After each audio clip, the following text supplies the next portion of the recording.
Hello and welcome. I am your mindset coach Dawood Waid, and we are doing the audio lesson plans for the Candle book Indigo. We've done ABC, so let's jump into our third or rather fourth theme of the Indigo session, which is essentially wonders of the world.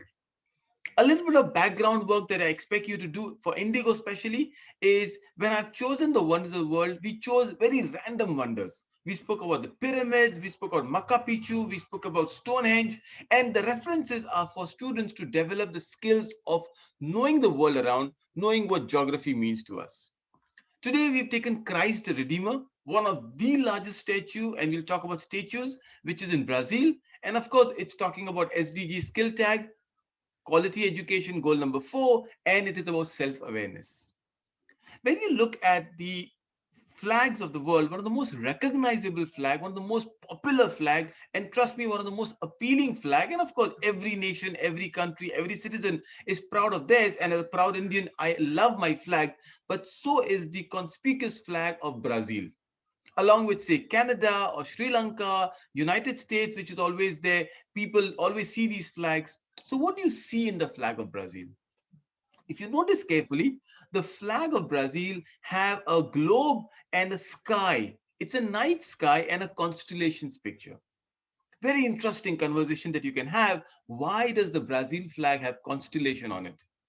Well, the day Brazil got independence, the night sky and the arrangement of stars on that night was what was depicted, or rather is right now on the Brazilian flag. Interesting trivia, isn't it? Well, what is constellation for that matter?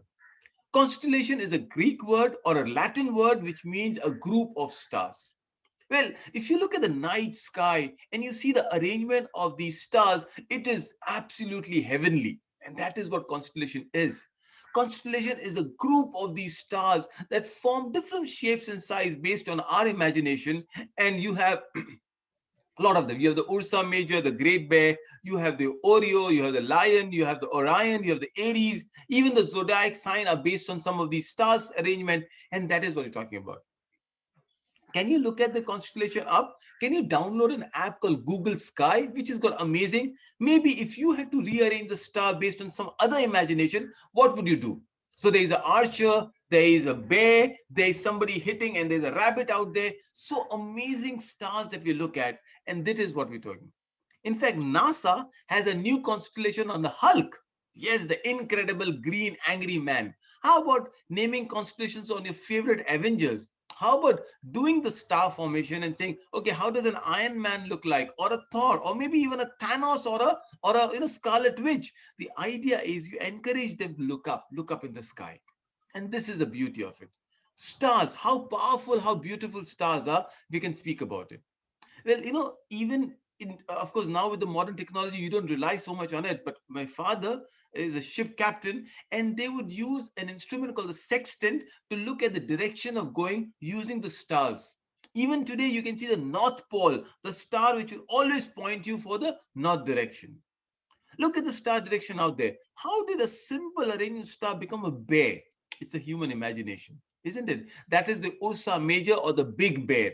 Look at it, have fun, ask the students to draw it around. Look at what the stars are made of. Are they made of all gases, hydrogen, and helium? Is Sun the largest star, or do you have something L Alpha Centauri?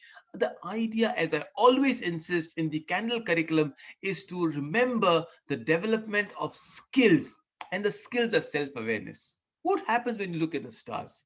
What is a shooting star, by the way? A falling meteorite with a lot of legends and myths and stories from around the world. What do you think about a shooting star? Have you noticed a shooting star?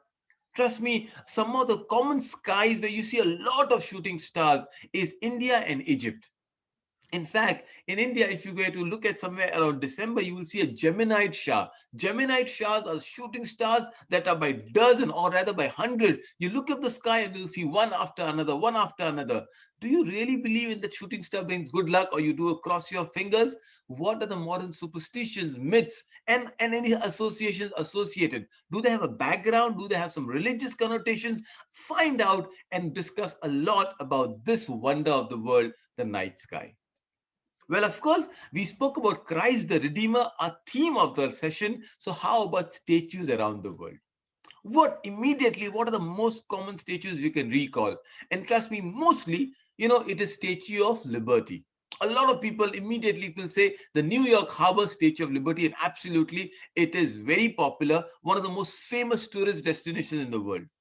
But then, do you know there are two Buddha statues which are even taller than the Statue of Liberty? Yes, the Buddha statues are almost 150 and 120 meters high, and this is what we're talking about. But the cream of the statues is taken by our own Sardar Vallabhbhai Patel, India's own Iron Man statue, all the way in Gujarat, in Ahmedabad. It is the highest, or rather the tallest statue in the world now, far dwarfing any statues. In fact, Christ the Redeemer is only 40 meters, and this is 182 meters, almost close to 5 times taller than Christ the Redeemer. Why do people build statues? What do statues represent? What are statues made of? A lot of you might be surprised. Statues actually are reinforced concrete. They are steel bars inside. They are very, very powerful. Well, these are reminders of your myths, your legends, your faith, your heroes. The kind of stories that a nation, that a community wants to build up, and that's what a statue does. And statues are great areas of tourist attraction. More people come in, the popularity grows. Go ahead and arrange the statues from around the world. There is an amazing, amazing statue that most of us may not be aware of. So here is a picture in D4. This is the largest statue in Africa, and it is called the African Renaissance Monument, a bronze statue in Dakar, Senegal. Go about, find out what is this all about, how tall is this, what does it represent. The Renaissance is basically a revival.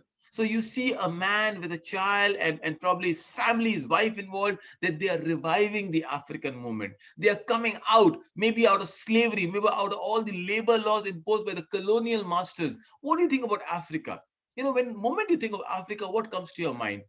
Does that only think of all poverty, slums, malnutrition, malaria, dark, black? Or Africa has the opposite side.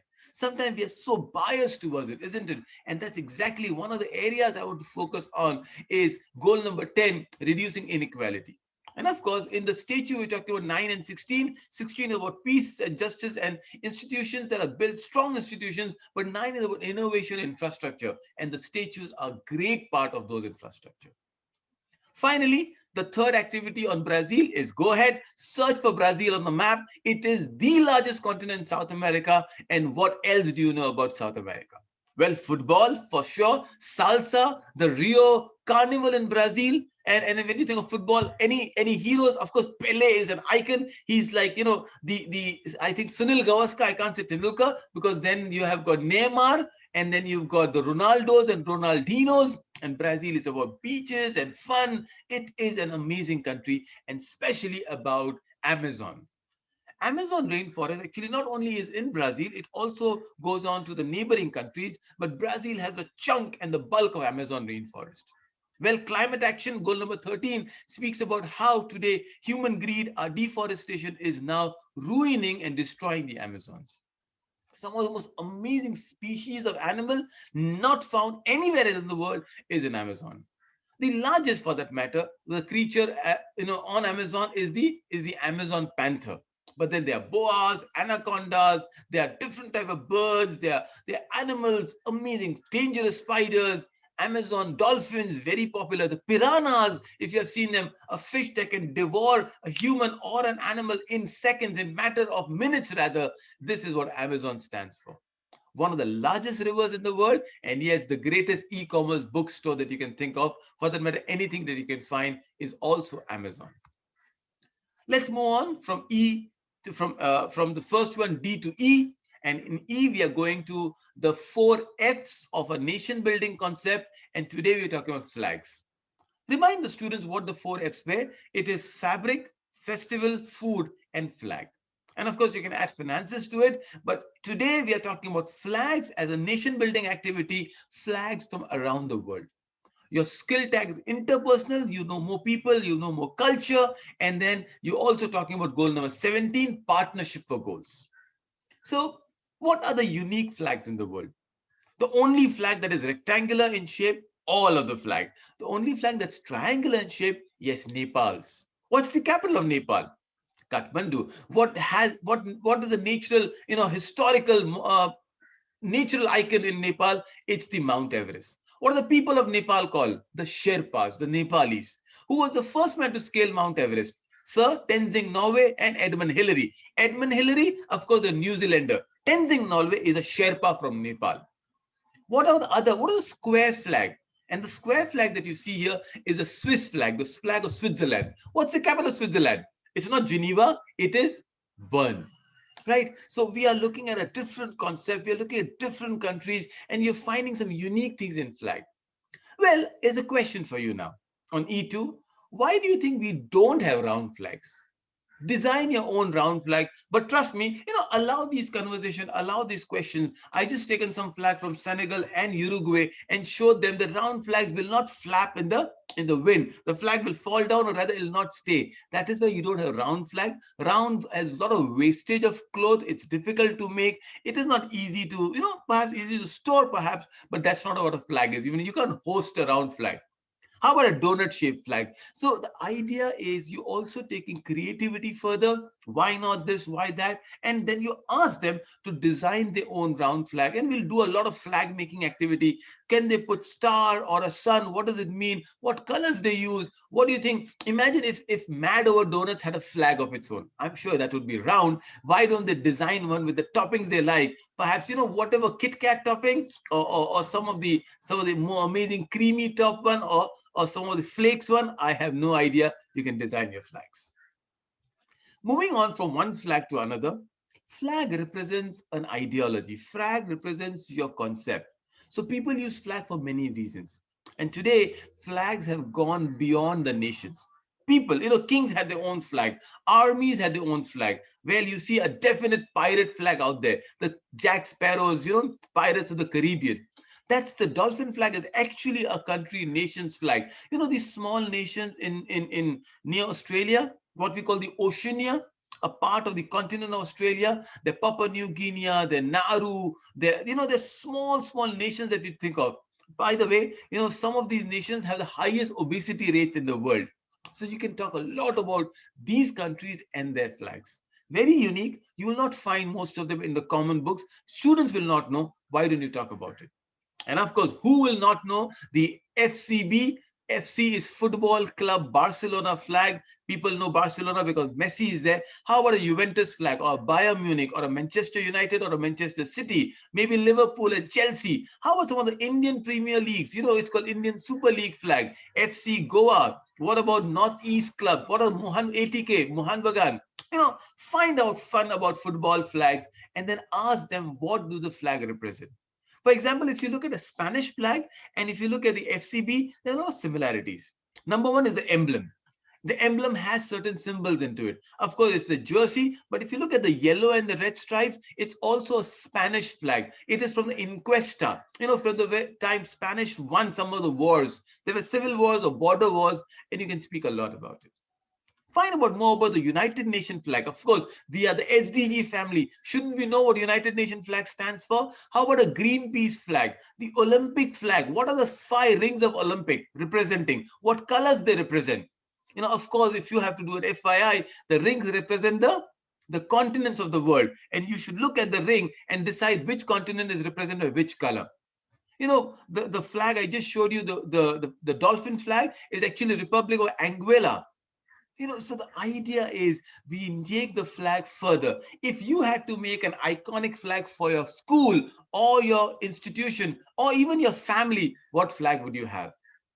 Find out at least one more unique flag in the world, which is not a country flag, and then tell us, how does the flag look like? Show us a picture, WhatsApp us, Facebook us. The moment you go to Sky Education or Golden Sparrow, Unschool, a Hub School, also you will be able to tag us when you do certain activities like that. Every time I make an activity, there's some of my favorite ones. And this is my favorite one in nation building, called the Sun Nations. When I look at the flags, and I and my daughter, we are crazy about them, we see a lot of countries have used sun in their flags. And I'll go ahead a little further before I come in. Look at these countries. Well, these are not, the flags that has sun into it represents light, represents freshness, represents a new dawn, a new beginning, and a lot of countries have put sun with different reason. Go and challenge your students to find out the names of the country and what, maybe at least, if not anything else, the continent they are in and the capital. So you see the two most commonly known flag. I remember I spoke about Brazil flag. Here we're talking about Japan and Bangladesh. Japan is actually the land of rising sun. Then what is Norway, by the way? What about this Macedonian flag or the Argentinian flag? And these are the nations have given that has sun over it.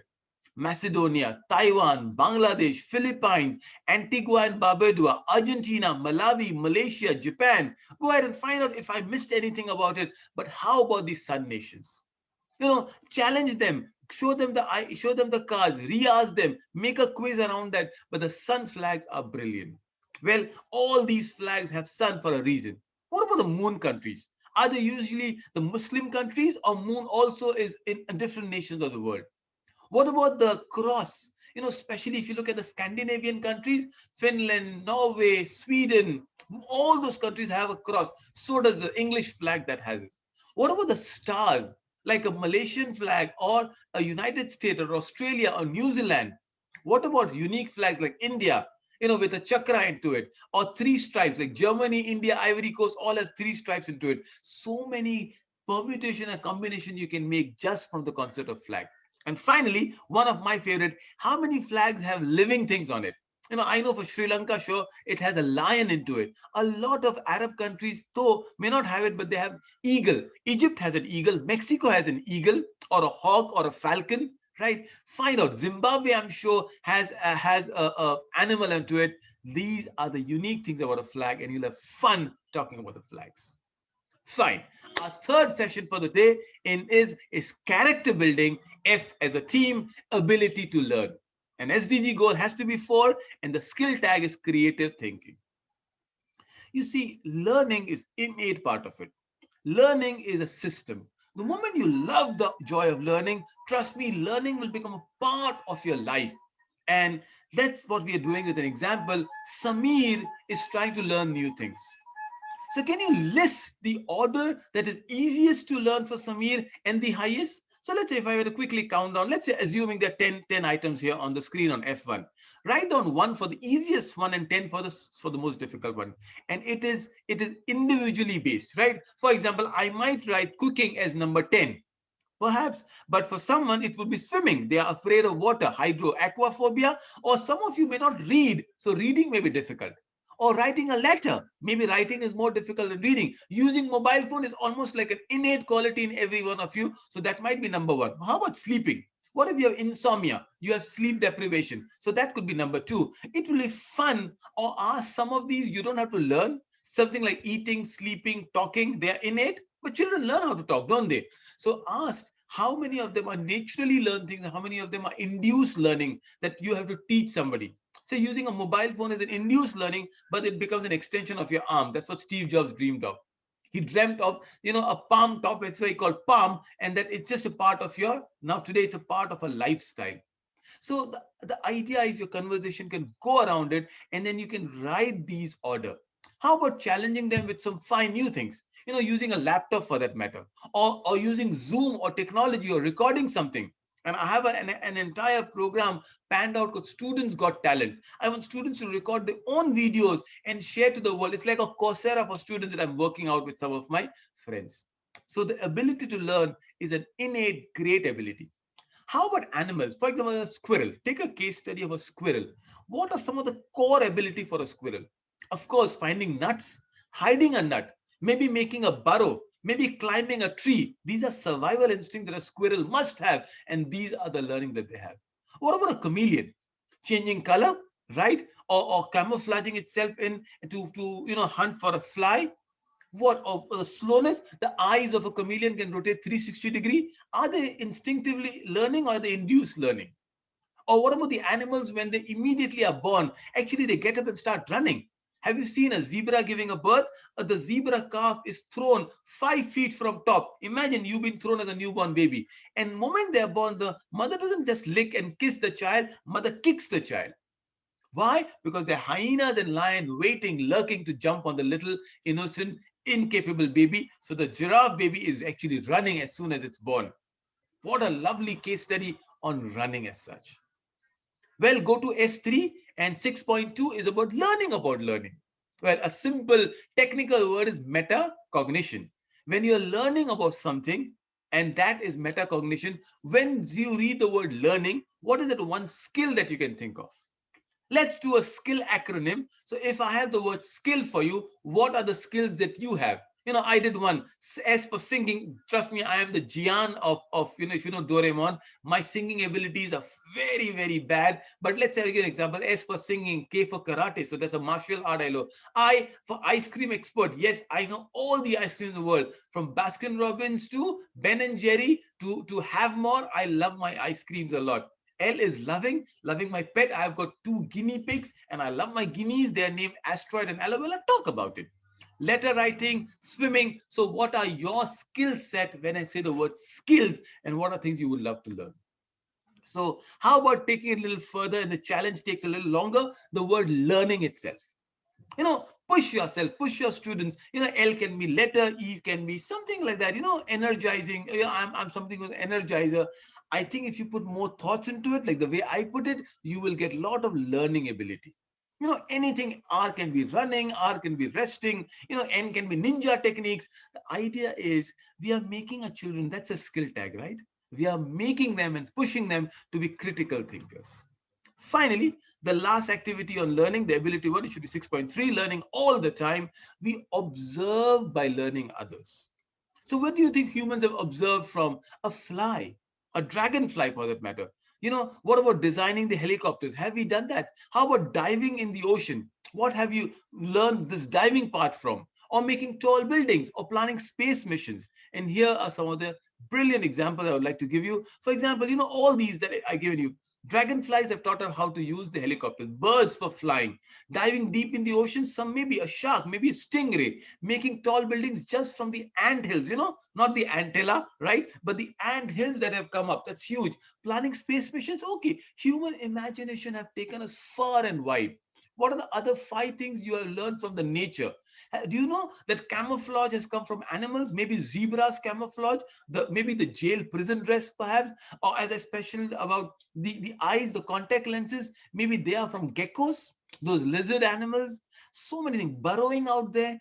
The idea is we are learning all the time. We're learning from each other. I love to challenge your children to talk about a very important discussion I always have in my discipline class. What's the difference between copying and cheating? Sometimes we tell our students don't cheat, while actually they're copying. We've copied nature, right? So how is copying different from cheating? And finally, which one helps in collaboration? Cheating leads to plagiarization. So example, I pick up somebody's essay and I say it's mine. The word is plagiarized, right? Very big word. Teach this to your children. We don't plagiarize. We don't copy. We always give references, sources. We credit the real author about what they do. But copying is you take an inspiration, and Sugata Mitra, my favorite TED talker, says that that's how research has happened. You still credit it, but we can copy nature, don't we? We can see how the world works and we create new things out of it. Look at the example of the bionic arm. Imagine if you did not have an arm and this boy has one. You use a natural extension to have these bionic arms. Kangaroos have been experimented with bionic arm, and they have made, earlier the people did not have legs, they used to make wooden legs. But then the scientists came up with the idea, said, why do you need a leg like a leg? And wooden leg was heavy, complicated, wood would always disintegrate, it was difficult.